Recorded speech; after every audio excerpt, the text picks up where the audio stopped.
اذان کی ابتدا حافظ ابن حجر رحمۃ اللہ علیہ فتح الباری میں ایسی تمام احادیث جن سے معلوم ہوتا ہے کہ اذان ہجرت سے پہلے مکہ میں مشروع کر دی گئی تھی، ذکر کرنے کے بعد فرمایا کہ والحق انہ لا یصح شیء من هذه الاحادیث، ان احادیث میں کوئی چیز صحیح نہیں کہ مکہ میں اذان شروع ہو گئی تھی۔ وہ کہتے ہیں اور حق بات یہی ہے کہ ان احادیث میں سے کچھ بھی صحیح نہیں ہے۔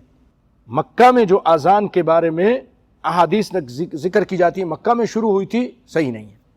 امام ابن منذر بالجزم کہتے ہیں کہ آپ صلی اللہ علیہ وسلم مکہ میں فرضیت نماز سے ہجرت مدینہ تک بغیر اذان کے ہی نماز پڑھتے تھے۔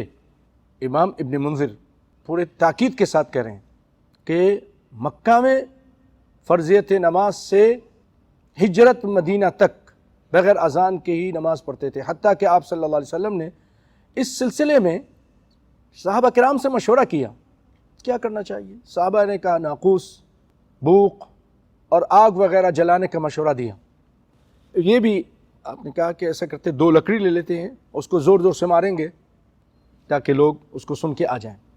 لیکن زید بن عبد ربی یہ ایک صحابی ہیں، انہوں نے خواب دیکھا، یعنی اس طرح کے مشورے ہو رہے تھے، کوئی فیصلہ نہیں ہوا، صحابہ کرام چلے گئے، رات ہو گئی، تو خواب میں انہوں نے دیکھا کہ انہوں نے ایک آدمی کو دیکھا، اس کے ہاتھ میں ناقوس ہے، اس کے کہتے ہیں تم بیچو گے مجھے؟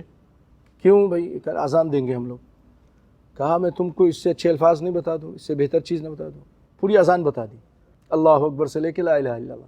تو یہ اٹھے اور رسول اللہ کے پاس آئے، رسول اللہ صلی اللہ علیہ وسلم کے صاحب نے اس کا ذکر کیا، آپ نے فرمایا یا بلال قم فنادی بالصلاۃ، اے بلال، یعنی کہا کہ ان کو بلال کو سکھا دو، اور بلال سے کہا کہ آپ، ان کی آواز اچھی تھی، بلند تھی، بلال سے کہا کہ آپ کھڑے ہو جائیے اور نماز کے لیے اذان دے دیجیے۔